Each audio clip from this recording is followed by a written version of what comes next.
Assalamu alaikum wa rahmatullahi wa barakatuh. Bismillahir Rahmanir Rahim. Alhamdulillahi wa salatu wa salamu ala nabiyyina Muhammad.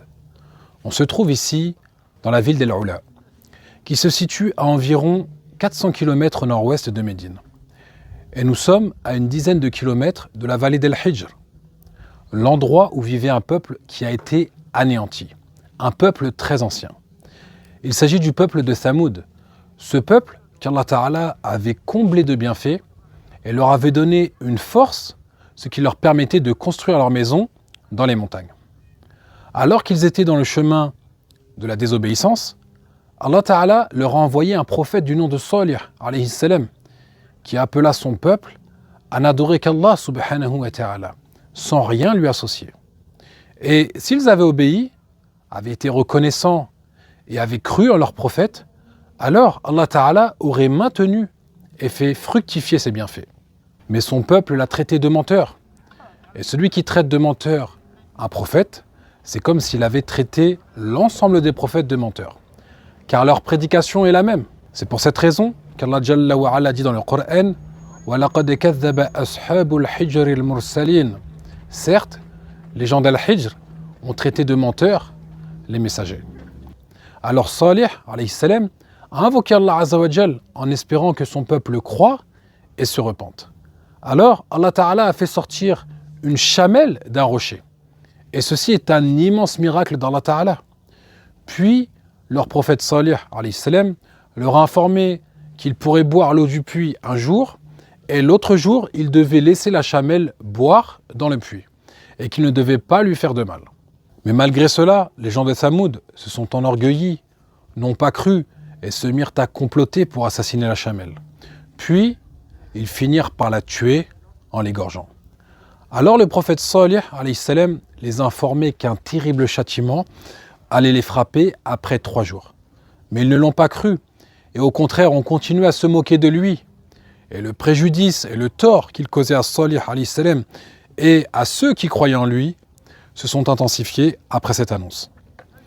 Mais après les 3 jours, comme l'avait annoncé Salih alayhi salam, le matin du 4e jour, le châtiment s'est abattu sur eux. Allah Azza wa Jal dit dans le Coran فَأَخَذَتْهُمُ الرَّجْفَةُ فَأَصْبَحُوا فِي دَارِهِمْ جَاثِمِينَ. Le cataclysme les saisit et les voilà étendus, gisant dans leur demeure. Et le mot ar-rajfa signifie à la fois le cri et le tremblement de terre violent. Ils gisaient tous dans leur demeure, le visage contre terre, anéantis. Je précise que je ne suis pas entré dans le lieu où s'est produit le châtiment, car un jour, lorsque le prophète alayhi salatu wassalam se rendait à la bataille de Tabouk, il est passé avec ses compagnons au niveau des demeures des gens de Thamoud.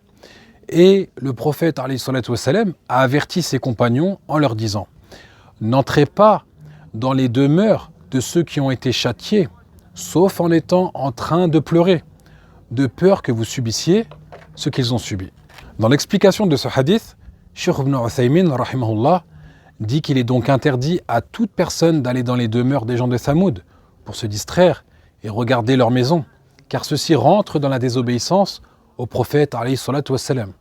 Sauf un homme qui voudrait y aller pour en tirer une leçon, tout en étant en train de pleurer en traversant ce lieu. Mais on peut constater l'erreur de certaines personnes ignorantes qui se rendent dans les demeures des gens de Thamoud pour la distraction et la promenade, et restent plusieurs jours dans ces endroits et regardent leurs traces anciennes. Car en effet, ceci est une désobéissance au prophète alayhi salatu wassalam et une opposition à sa guidée et à sa sunna. Car lorsqu'il avait traversé ces demeures, alayhi salatu wassalam, il avait accéléré la cadence jusqu'au moment où il avait dépassé cette vallée, la vallée d'Al-Hijr. Fin de la parole du cheikh. Ce qu'on peut tirer comme enseignement de cette histoire également, c'est le fait de s'éloigner des endroits où des personnes désobéissent à Allah Ta'ala, comme les lieux de débauche ou de transgression, par exemple.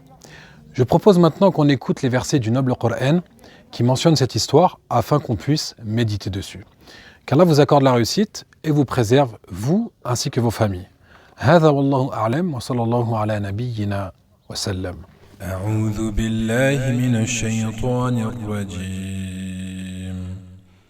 وإلى ثمود أخاهم صالحا قال يا قوم اعبدوا الله ما لكم من إله غيره قد جاءتكم بينة من ربكم هذه ناقة الله لكم آية فذروها تأكل في أرض الله ولا تمسوها بسوء فيأخذكم عذاب أليم واذكروا إذ جعلكم خلفاء من بعد عاد وبوأكم في الأرض تتخذون من سهولها قصورا وتنحتون الجبال بيوتا فاذكروا آلاء الله ولا تعثوا في الأرض مفسدين